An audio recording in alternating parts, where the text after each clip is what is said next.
So hi, everybody. Welcome to our webinar. We're doing it along two different companies because we have a similar view, which is making connections, being healthy and happy while living abroad. And so we, company Peekabond, which Dr. Alyea Sandovar is representing, and Trova Health, which April Titera is representing. As we're thinking about this topic today, we consider that the last 2 years have been extremely difficult for parents because of the COVID pandemic, which is very stressful in and of itself. With the fear of illness, parents had to have the added challenge of homeschooling their kids with the uncertainty of returning to school, coming back home, and so on and so forth. Extremely difficult for both the kid and the parent. They had to work from home and move their jobs remote, providing support for their spouse and being isolated from their friends and family. And it just kept piling on. And it's no wonder many of us are feeling completely lost about how to get our lives back on track. And so today, Dr. Alyea Sandovar and April Monahan are going to be discussing with us how this heightened chronic stress manifests itself in a so-called meltdown. And then not just dwell on the negative, but then provide 5 practical steps for us to pull back and re-examine and then change how our initial reactions occur. So I just want to introduce you briefly to our amazing presenters today. April's a relational coach and licensed family marriage therapist with Trova Health and provides a hybrid of goal-directed coaching and emotionally focused therapy to couples, parents of teens, and women. And rather than focusing merely on strategies to change behavior, her approach is inner, then outer work. The result is not just anxiety reduction, weight loss, symptom management, or better relationships. It's transformation in all areas of your life: physical, spiritual, mental, and emotional. And Dr. Alyea Sandovar is the chief play scientist, which is the coolest job name ever. I hope I get that someday. And CEO at Peekabond. She helps Peekabond create deeper engagement through child development and play activities. She is also the co-founder of Playful Creative Summit, a free global summit dedicated to adding more play and creativity to the world, and launches every year in April. She has a PhD in game production, a master's in psychology, a master's in human organizational systems, and a bachelor's in public relations and communications. So with that, I'm going to turn the time over to Dr. Alyea Sandovar to get us started. All right, great. Thank you so much, Dana. Lovely to meet you all. So just to maybe get us started and get to know us a little bit, let's get started. So I'd love to start by getting to know, what is your favorite drink? Mine is carob, so a version of cocoa. And I don't know if April and Dana also want to answer what your favorite drinks are. Hot chocolate, yeah, that's very similar to me, Dana. Let's see. Mine's an addiction, so I can't say. Just kidding. Okay. It's Coke Zero, and I'm trying to get off the stuff. I know it's horrible. Okay, great. Yeah, so I'd love to, if you could just pop it in the chat just to get to know you a little bit, and let us know what your favorite drink is. Water, that's great. That's actually very important. Amber. Let's see, matcha latte. Oh, that sounds really good, Pam. Let's see if anyone else posts. All right. So the other thing, since we're going to be talking about a pretty heavy topic, I want to sort of check in and see what our energy is right now.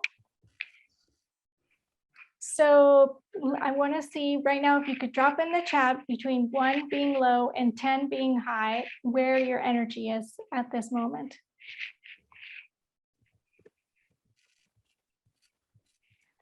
I think mine is at a 7.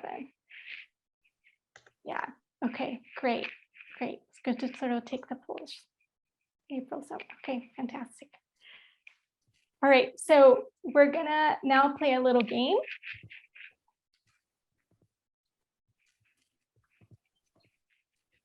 So I think, yeah, great. So in this first game, what we're gonna do is I'm gonna show you 3 images, and I would like you to, with each, we're gonna pause in each image, and I'd like you to tell me 3 words that come up for you in each of the 3 images. it can be a phrase or it can be 3 random words, just to kind of get us warmed up here. So yeah, we can go ahead and put the first image.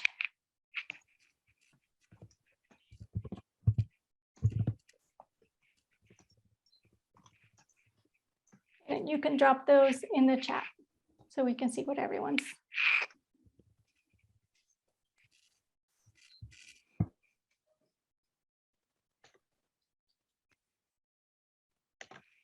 Beauty, serenity, calm. Okay, great. Light. All right, let's see the next image.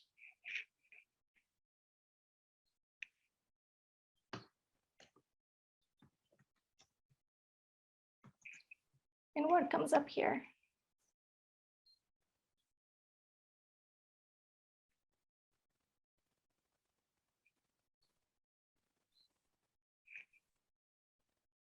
And this is the last image.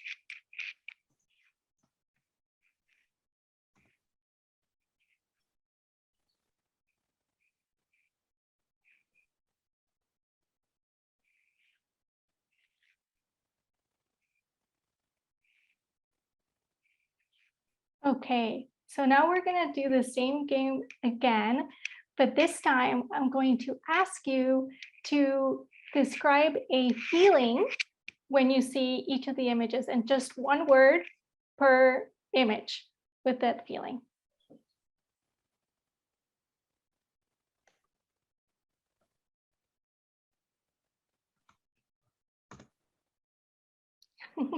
Confused.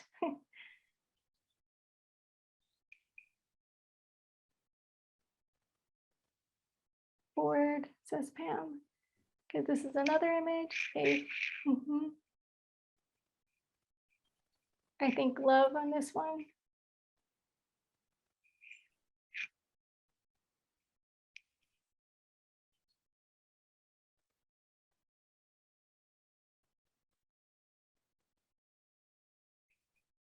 Yeah, a couple of people saying love, kisses, nice. We have 2 more.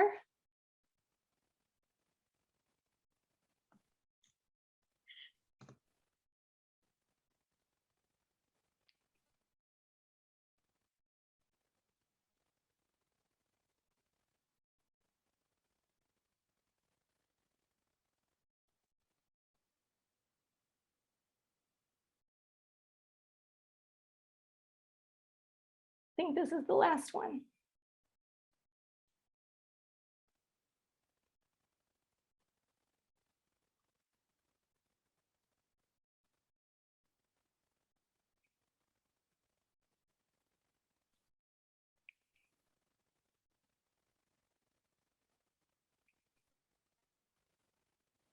Okay, all right. So now I'd love to check your energy again and see how you are feeling now. Has it gone up? Has it gone down?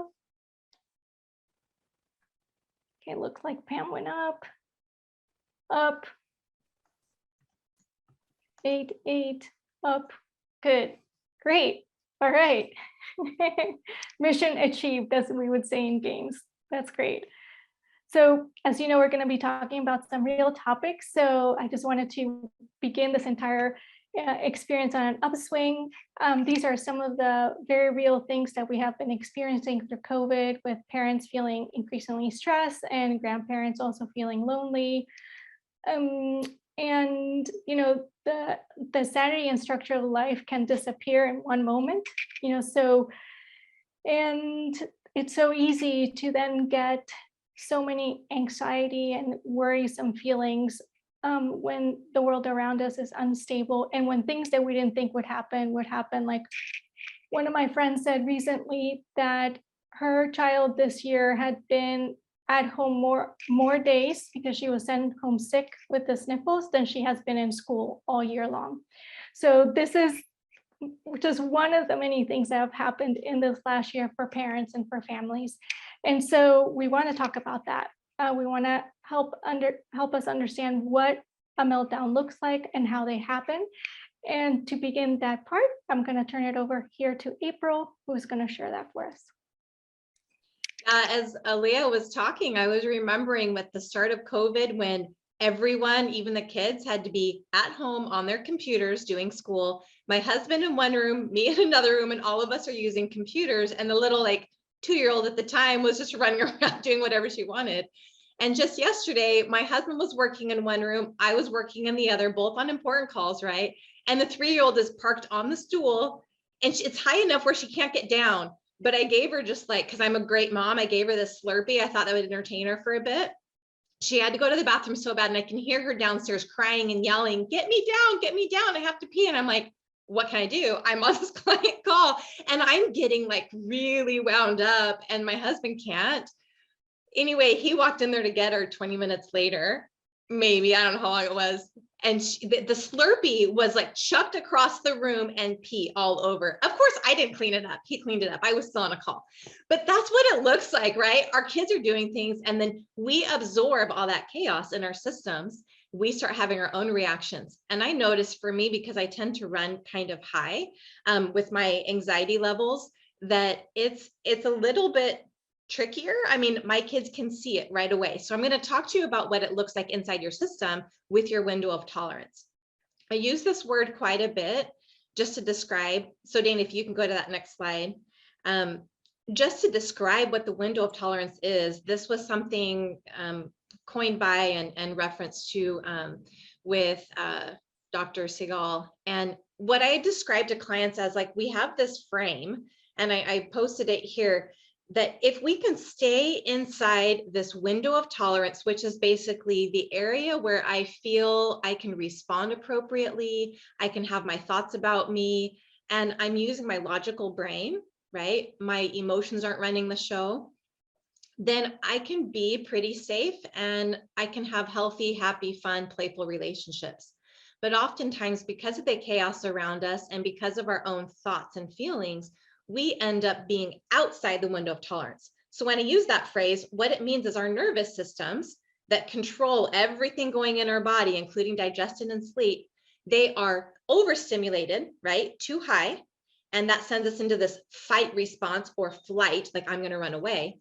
Or we're bored and withdrawn, right? We deplete and we go down below that window of tolerance. So when I teach people about depression, I say, what if we looked at it as depletion? Your system is so depleted, you're underwhelmed or bored. That can keep you in a paralyzed state or more withdrawn.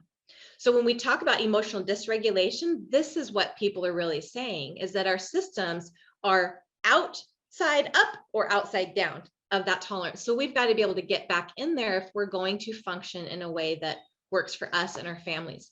I want you to notice something here though. These automatic behavior patterns that we've picked up from the time we were kids, probably 6, 7, 8 years old, when we developed our schemas and beliefs about the world, they currently run our show today. Isn't it interesting, right? We might have the same kind of tantrums that we did as kids, they're just more sophisticated, but it means nothing about you as a person. It's just a behavior pattern. As soon as we become aware of it, right, we are not in it anymore. We have power over it. I want you to understand that it doesn't mean you're crazy when these behavior patterns kick in. We're going to have some tips later about how to get control back, or at least be aware of these things. So let's talk about what's really going on when we're stressed. Think about, if you can just close your eyes or focus on something else, think about how you might feel buzzing currently in your body right now. Does it show up as like a tightness in your chest or in your belly? This is something that we aren't taught as kids, and we're not really taught it in the world today because we have this go, go, go in our culture. And so it's like, I check out of my body. So I want you to just pay attention to how stress is holding in your body. This is what happens, is when we get that stress response, like, oh no, my daughter just peed all over the chair. Immediately, my brain starts sending chemicals to flood my system. This is just a safety mechanism that kicks in. This is part of our survival. We might get the epinephrine, the norepinephrine, and these kind of make us run faster, right? Survival, right? If we're in danger, we need this to be able to function appropriately. The other thing that goes up, you guys have heard of this hormone, is like the bad or the fat hormone. It's just cortisol. And 90% of women are either like a cortisol overload, which means they have adrenal fatigue and there's something going on there, But what's happening is sometimes the women, and I won't go off on this tangent, but I'll just mention this. The women in our society might be taking on so much that their cortisol levels are constantly high. Here's the other chemical that people don't talk about. And this is the good news, right? Oxytocin is also released when we go into the stress or crazy response, as we call it. Oxytocin, if you remember, is the bonding hormone. This is what we feel when we're holding a baby, when we're hugging somebody, when there's sexual intimacy. We release this oxytocin because it's the connecting bonding hormone that heals our systems. Isn't it great that the Creator made us in such a way that we can receive the calming chemicals in spite of all these other things? So it's completely within your control to be able to access that. Let's talk about, let's click on through to this next one. When that stress comes up and all these chemicals are released, we go into that fight, flight, or freeze response that I mentioned before with the window of tolerance. Now, we may not be able to control the amount of stress that we're getting in our lives, but our response to it is within our power. So what we can do is we can block it, right? And when we block it, we end up isolating. So for me, I might run to my room, or I might leave for a full day without telling anybody where I am.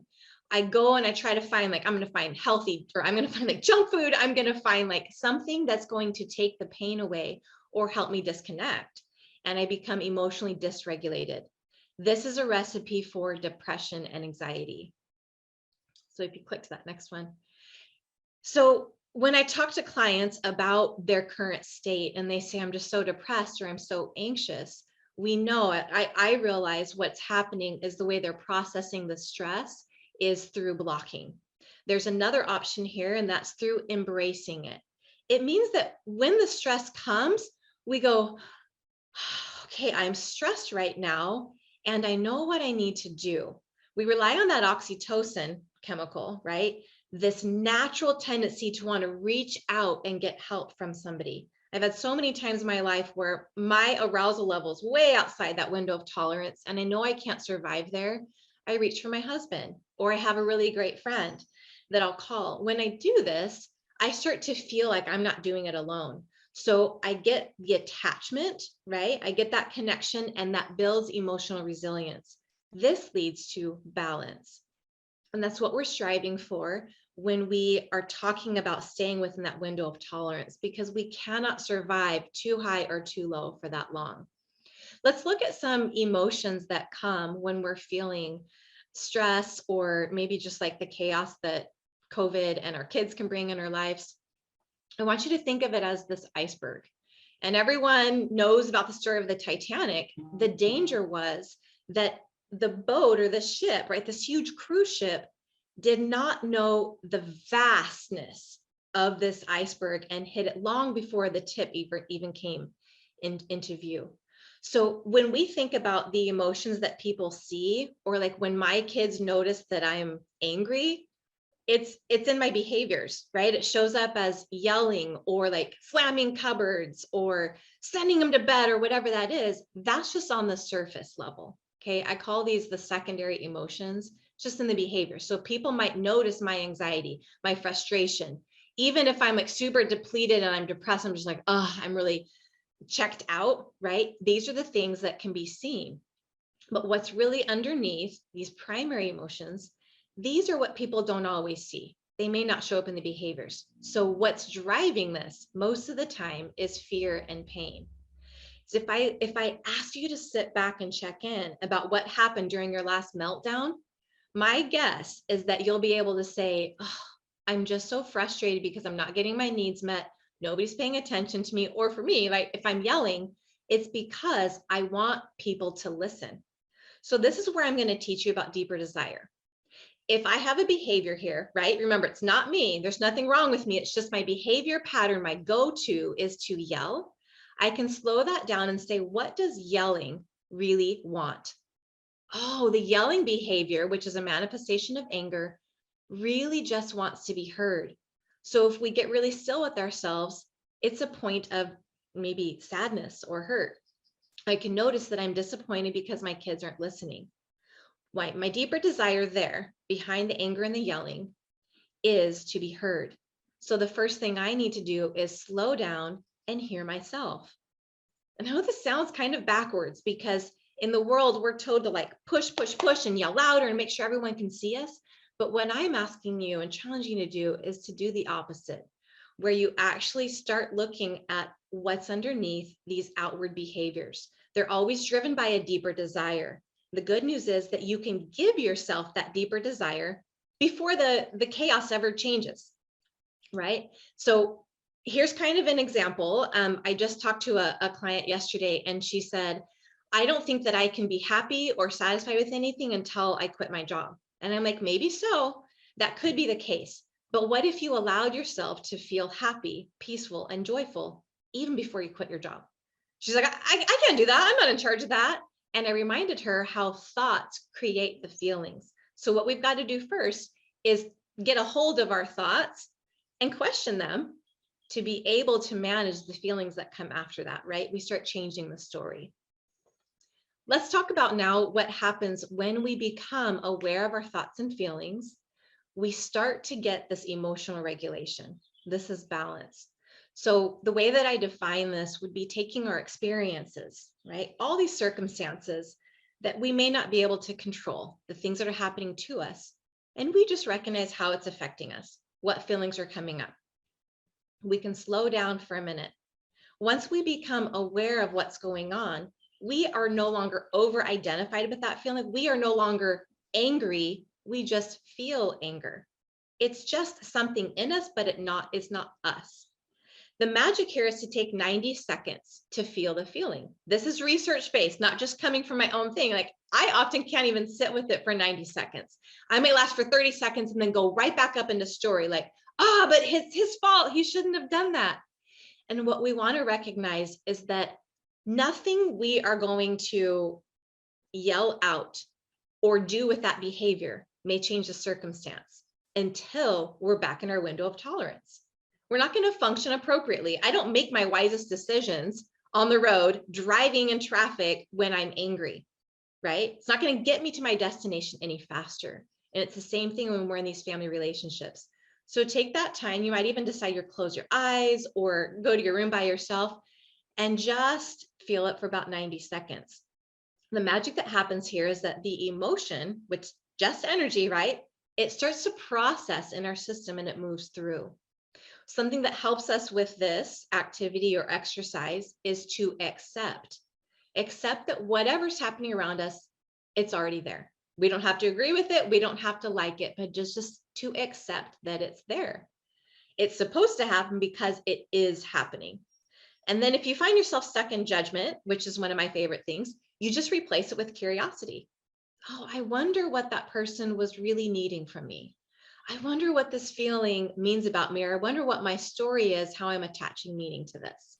And then you're going to set boundaries with the strong emotions.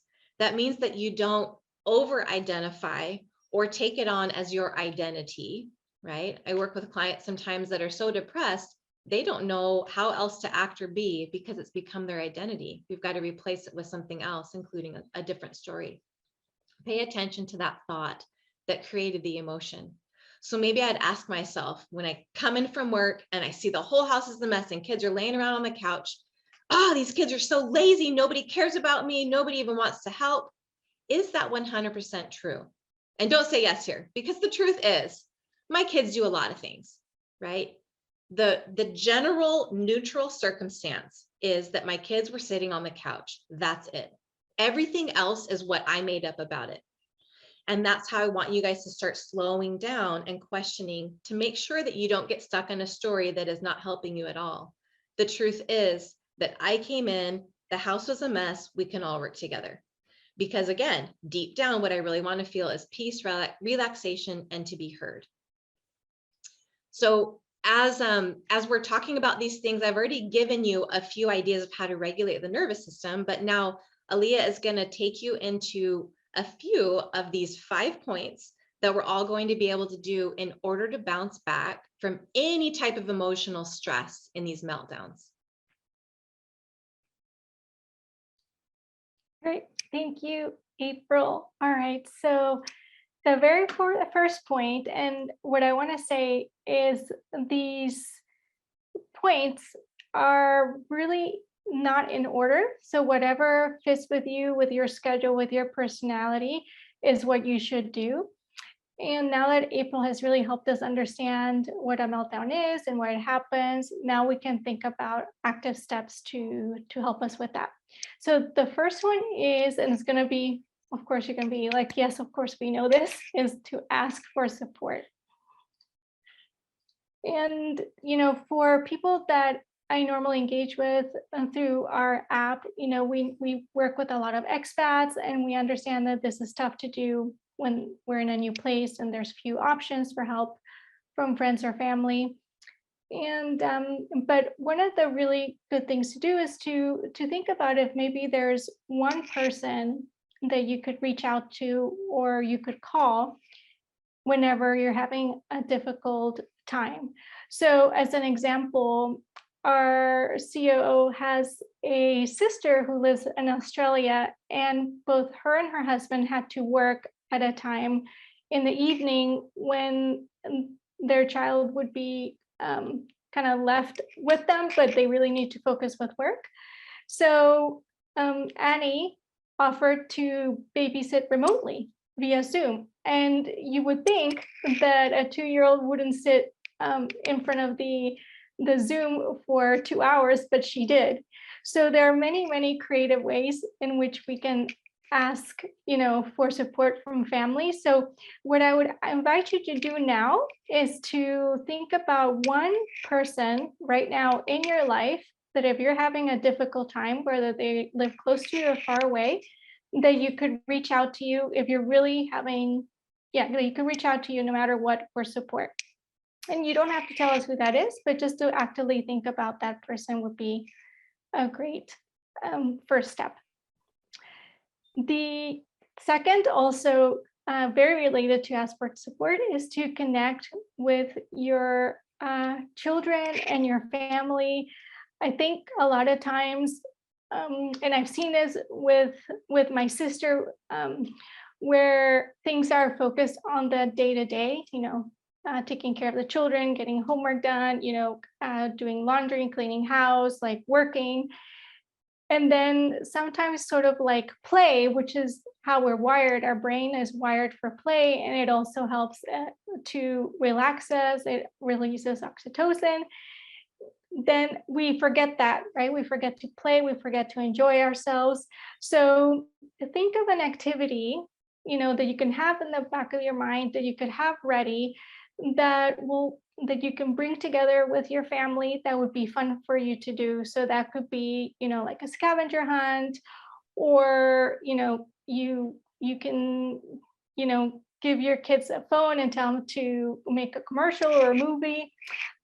For those who signed up for this webinar, we will be sending like an ebook with activities and ideas that you can do with your children, or also to ask your relatives to do with your children virtually or long distance. So you'll get some of those, but I encourage you to right now begin thinking, just think of one thing that you could do with your children and with your family to help shake that up and bring some of that playfulness into your life.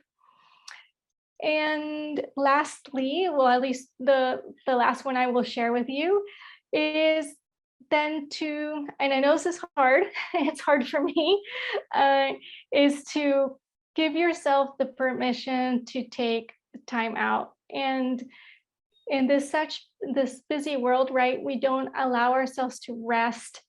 And it's really important for us to like rest and not have anything in our agenda. I mean, this just happened to me last week, where every night I had an activity going and I had to cancel one night the activity because I just needed a day where I could just decompress. And so what I'd encourage you to do is to think right now about a moment. So take just a second in your mind and think about a moment in your week or in your day where it's realistic for you to just take a breather. So I'll let you think for a second. So just think about, okay, when would that be? Would that be in the mornings? Would that be in the evenings? Would that be at lunchtime? Would that be like on Sunday night between after the kids go to sleep and 10 at night, I don't know. So just think of one moment where you could commit right now to just taking a breather.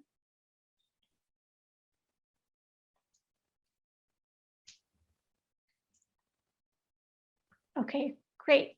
All right, so I think I will now turn it on to April, who will finish the last two for us.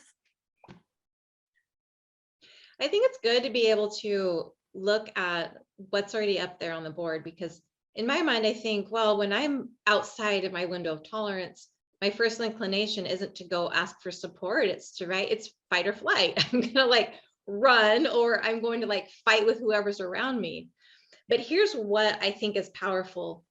Before you get into a situation where you're having to calm yourself down, practice these things. That way it becomes your autopilot. So I think if we're being realistic here, it's really difficult to ask for support when we're right in the middle of a crisis. But if we're used to asking for support on a regular basis and it doesn't become something that makes us, think we're weak, then it's easier, right? Same thing with connection and being okay with these timeouts. If we wait till that moment when we're completely overstimulated or checked out, we're not going to go to these other things. So the real trick here is to practice this before you're stuck in that moment. We also do this with kids. You guys have probably taught your children emotional regulation in some form, even though you may not have known it was called that. If your kids are like panicking about something, or they're mad because of, I have to do chores, or they're told no, in that moment, when you say, just calm down and just breathe, they're not going to do that, right? They freak out a little bit more and they just want to be heard. So the idea would be, maybe when they're in a calm state, you tell them, wow, isn't this so good? Like, you kind of connect them with what they're already feeling that is good and wholesome, and remind them they're kind of feeling safe right there. So if I were doing it with clients, I resource them. And that's just a fancy word for saying I bring them back to safety. So if you find that any of these things so far are tricky, know that it's probably because you're not resourced. All that means is that you take time to just find safety. And that's where number 4 comes in. You're going to slow all this down. If your go-to isn't to be like, I'm going to connect, I'm going to play a game, I'm going to ask for support, which is all great things. But if it's like, I'm too stimulated to do that, then you're going to want to slow down first and check in with you. This goes back to what I was discussing when we're having all of these behavioral symptoms from emotional stuff. We want to ask what that deeper desire is. So if it's like, I can't get my kids to do anything and we're yelling or whatever, like, really check in. I'm going to slow this all back. And the way that I teach my client is play back the movie in your mind. Can you just sit back and close your eyes and like watch yourself, like going through these motions or actions and seeing yourself with a very compassionate lens, saying like, oh, there's a mother who's overwhelmed. There's a mother who is doing the best she can, right? Because when we approach ourselves with compassion and forgiveness, it radiates outward. If we have not forgiven ourselves and been compassionate with ourselves, it's really hard to do for others. And this kind of goes into projection work. So when people say, I keep yelling at everybody else, I guarantee you what's going on inside is they're yelling at themselves. There's their own criticism is coming up. So we can decrease all that if we slow down enough and just check in with what's going on. Big inner critic, okay, take care of her. Let her know that you're appreciative of her. She can take the back seat. Okay, so that's part of like the connecting. Number 5 goes along with it as well. And this is just to honor whatever comes up. When you recognize, oh, okay, I haven't even taken a drink yet or had time by myself. I'm really overwhelmed, right? When you notice that that's what's going on and you're in that awareness phase, you're no longer resisting it or judging it. You can honor whatever the needs are behind it. So for example, if I notice I'm overwhelmed, what's the need there? Well, the need is to relax, right? To get back into that window of tolerance and to feel safe. So you can do any of these things here. You can reach out for support from somebody. Or I know this sounds kind of silly. If you're by yourself at the time, somatic work says that even if you go like this to yourself, I don't know if you guys can see me, and you just kind of hold your arms for a minute and you take a deep breath, your brain sends signals of connection. It sounds kind of silly, but this actually works to just embrace and honor whatever's coming up. Slow everything down. If it is a walk, go out and take that quick walk. If it's being able to like lock yourself in the room and say, I'm taking a break, this is actually more than okay to do, because what we're modeling for our children and the rest of the people around us is, hey, I'm taking care of myself, which means we'll be more readily able to take care of them. So I guess the challenging thing with number 5 is my clients will say, I don't even know what I need right now. I'm like, aha, that gives you a clue of where to start. If you don't know what you need, go back to that slowing down and checking in with yourself. Notice where you're holding the tension. And notice if you can just kind of let that tension relax a little bit. I noticed in the chat, someone said that they constantly have their shoulders up to their ears. And that's a very common tension position, right? We go like this. The tighter our body is, the more signals we send to our brain that something's wrong. So as we relax our body, we start sending the opposite signals to our brain that says, everything's okay here. Okay, so when you can't access it through the thoughts, access it through the body. And then these needs, you know, when you honor them as they come up, it helps you with your thought pattern as well to tell a different story about that situation. Maybe it's something like, this is really painful right now, and I can get through it. Or this is really hard, there's a lot to do, but I have my spouse or I have my kids with me. So it's just about you being honest about the whole picture. I wanted this this learning stuff to be more, I guess, a take home, right? Because we can talk a lot, we can read books, we can go to all these seminars, but what I've noticed is transformation only happens when we are in action, when we have an experience with something. So if you've experienced a peaceful moment, you're like, oh, wow, that really worked. And you kind of, your brain goes to that again. So this is what I want you to do now. As long as you're not driving, I'm gonna have you just close your eyes for a minute and just tune in. You're going to tune into the very last time that you felt like you were outside your window of tolerance. So maybe it wasn't quite on the verge of a meltdown, or perhaps it was right after a meltdown. Can you just see that picture? As if you're sitting in a movie theater and you're watching it on the screen. I want you to notice what's happening for you. Is your body tight? Are your fists in the air? Are you shut down? Did you get on your phone and surf the web? Did you disconnect? Without any judgment, you're just going to notice that that person right there is outside their window of tolerance. There's nothing wrong with them. They're not broken. They're not bad parents. They're not bad employees. But that person, which is you, needs something. Make notice that in this moment, they need a tool. And of these 5 things we've talked about, what would you offer that person? And the reason I'm saying it in third person is because oftentimes we can see what our inner child or what our self needs if we have this balcony view, right? If we're stuck in it, it's like, I don't know what I need. But when you're noticing yourself from a distance, you're like, oh, I know exactly what that overwhelmed mom needs. She needs someone to come in and just be right there with her. It gives you a clue. Okay, then I think number 1 is for me. I'm going to ask for support. So here's what I want you to do. Be in action. This will be a challenge. You don't have to like type it in the chat, but I do want you to either write it down or be accountable to somebody else. Choose just one of these things.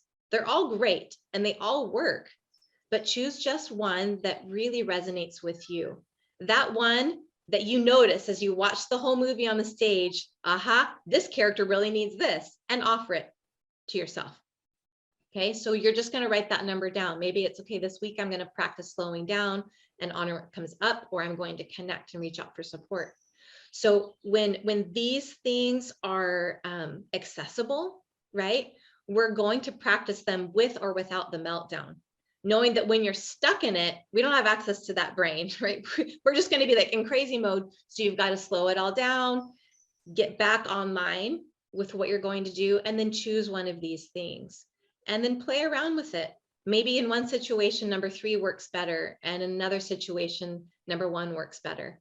But you now have access to this and you can refer to any time. And we'd love to hear from you. If there's other things you want to add to this that has really helped you, please share it with the group in the chat. And I think we're probably good with questions right now, Dana. I saw a few coming in.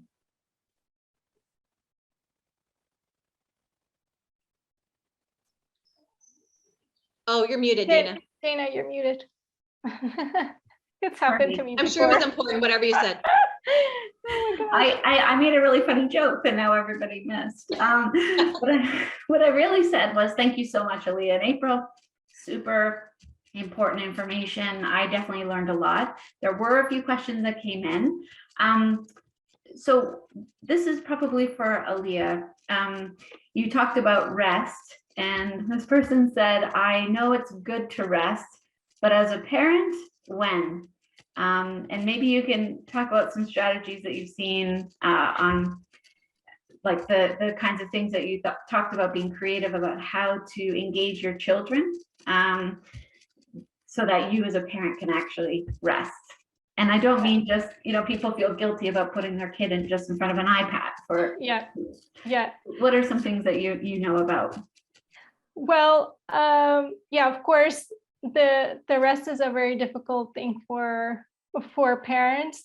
But what I can say, okay, one quick thing, because people feel guilty, of course, they want to make sure that they have positive screen time for their children, and they don't want to put them in front of just a tablet. And so I'm not necessarily saying that that's terrible. What I would suggest is, of course, there's our app, you can use that. But even if you can encourage your friends or family members to send you little videos of themselves, then what you can give to your child to watch could be videos of family. And children really love, like we've done research on this, they love watching videos of family members, and they will just scroll through them, so that can be a quick, restful, positive screen time moment that you can have for yourself, where you don't have to feel guilty about the child. And what we notice is when they have these images with family members, they actually recognize the family member much more quickly if you're at a distance. And then the child begins to ask to connect with that family member without the parent having to prompt, which can also be anxiety producing, where the parent is constantly the one that's like driving the interaction. So, other moments I think is when it seems counterproductive, but when you're actually doing other activities, right? So maybe in the midst of dinner, right, you can put some fun music. If you like salsa or something, that you can put some salsa while you're making dinner, and that could be a fun activity. So the rest doesn't necessarily mean that then you just have to have no action. It could just be that an activity that you're doing, maybe you make it lighter in some way, or more playful in some way. The last is, of course, that depends on the personality, and I've had mixed feelings from different parents who tell me different things. Some people are like, that's a great idea. Other people are like, no, that's a terrible idea, Alyea. But some people just to have a moment for themselves might choose to, wake up just a tiny bit earlier, just to have like an extra 5 minutes. I know that would personally be a little difficult for me, but just to have 5 minutes just for yourself, where you can, grab yourself a coffee or a tea before the whole house wakes up. And that seems to really make a difference for the rest of their day. Yeah, great. Alyea, so let me just piggyback off of that, because I had someone ask me about this the other day. It seems like, I don't know if this is just a mom thing, a woman thing, but I hear from a lot of moms that they end up staying up really late because they want so badly their own time. what ends up happening though is they get less and less sleep. Yep. And then they start their day groggy and tired, and it's like they don't have those magic mornings anymore. So when I'm talking to people about like, well, let's have magic mornings, what do you want to do with their routine? It starts with like magic evenings. And Yeah. again, going back to the deeper desire, it's like what you really want for yourself is a break. So intentionally take it. And if it's an inconvenient time where it's like the middle of dinner chaos with kids and everything else, find a time where it's like, I will be watching a show from 9 to 9:30 or whatever it is, but plan it out intentionally so you're not trying to steal it all these moments of the day. And I think that gives us exactly what we're wishing for, instead of the mindless, well, I'm just going to surf and stay up and buy dumb stuff on Amazon for 2 hours. And I'm not speaking from personal experience. We could actually tune into, oh, I would intentionally want a break, and then plan a time to take that isn't competing with kids who also need that time. Right? It gets tricky, but we get practice with it and we can do it. So that's segueing then into a multi-child situation. There can be, triggers or meltdowns coming from multiple children at one time. And one of the questions that came in was, the situation is the most tense situations stem from child 1 actively hurting child 2 because child 2 and a child, you can just feel the tension as you like describe the situation. And somebody asked also about a multi-child situation too. So each child needs to be removed physically, understandably based on the situation, or comforted. There are only 2 parents, sometimes 1. So what's the best tool to calmly de-escalate that kind of situation? So I'll offer something here first, and then maybe Alyea, you can add to it. I'm wondering if the question is more geared towards how do I de-escalate my kids, or how do I de-escalate myself? Because as a parent brain, I go to, I got to solve the problem. I've got to calm them down quickly. But here's what's happening. These kids are going to process their emotions however they're going to process them. And I can't really make it happen any quicker, but I can make it worse by adding my own emotional response to it. So what I tell parents is, allow your brains to be able to go to that place that says, oh, isn't this interesting?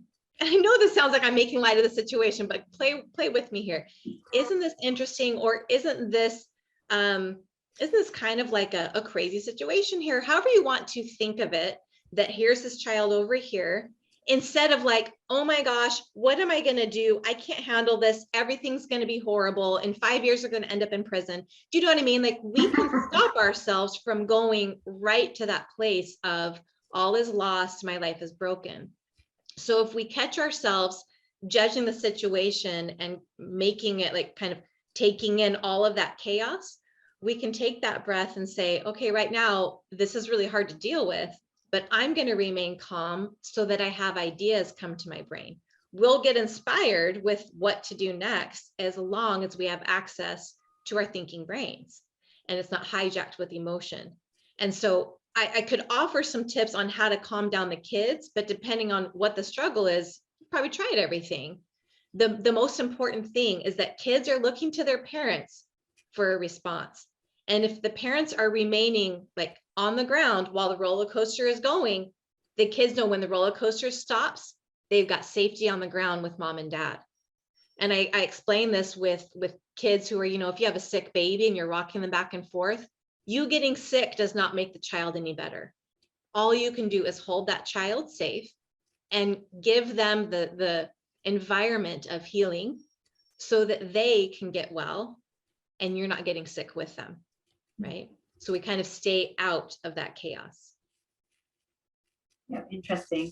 And maybe, Alyea, your angle, because this goes with another question, is each child, when you think about like gamifying something that keeps their, keeps the attachment going and the connection, and each child, how do you figure out which child needs or wants what? Some might like to watch videos, some might like else. How do you discover that in a child?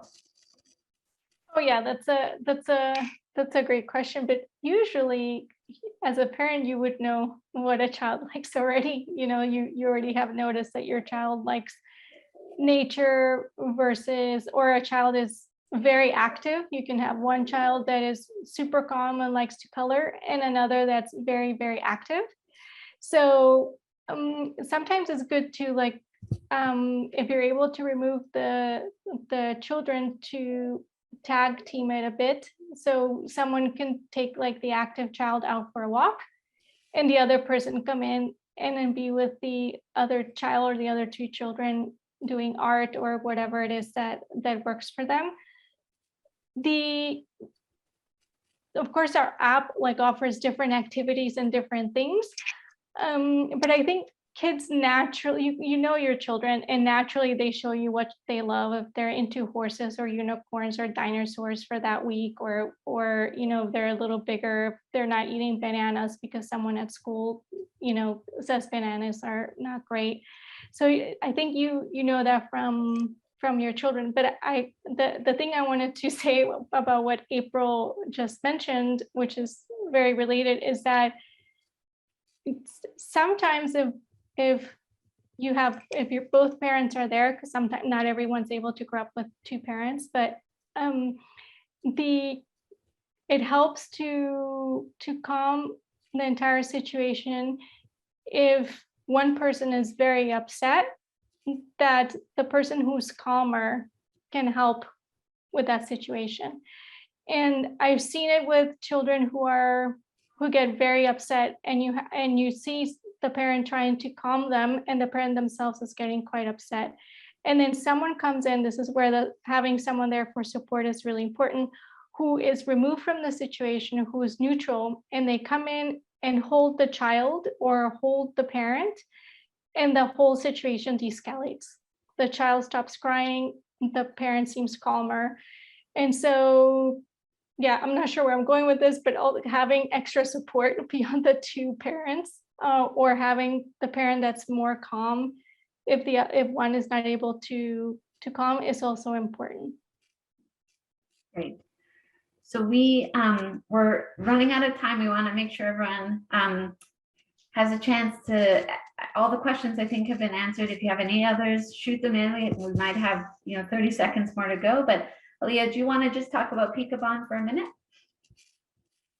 Yeah, sure. So our goal is to try to help families connect over a distance, and we do this by having some interactive cards that prompt relatives to create really fun videos which are based on child development science. And then those videos are sent to parents or whoever is part of the app. It could be a family circle, for the child to engage with, react to, and learn from. And so it's a bit, yeah, so it's super fun. And so if this is something you think your family could use, I know that there's a lot of things out there, but if you think that having interactive activities and having more engagement between your parents and your children, this was a great app to try. Great, and that's positive screen time, which is always good. And Trova Health is also positive screen time. So our company basically believes that borders shouldn't limit accessing quality mental health care. And a good example would be one of our world-class providers, April, which you've listened to today, can help from wherever you are. And so you can book a consultation with her. There are everything from maternal nutritionists to trauma counselors and everything in between to help you live your best life abroad. So you can find, I put April's link there as well as Peekabond's app download link, so you can find both there. And we're really glad everyone joined us. Thank you so much. We'll be sending out a link to the recording. And if you have any follow-up questions, feel free to send us an email at hello@trova.health or onto the Peekabond site as well. Talk to everyone soon, I hope. Have a good day. Bye. Bye.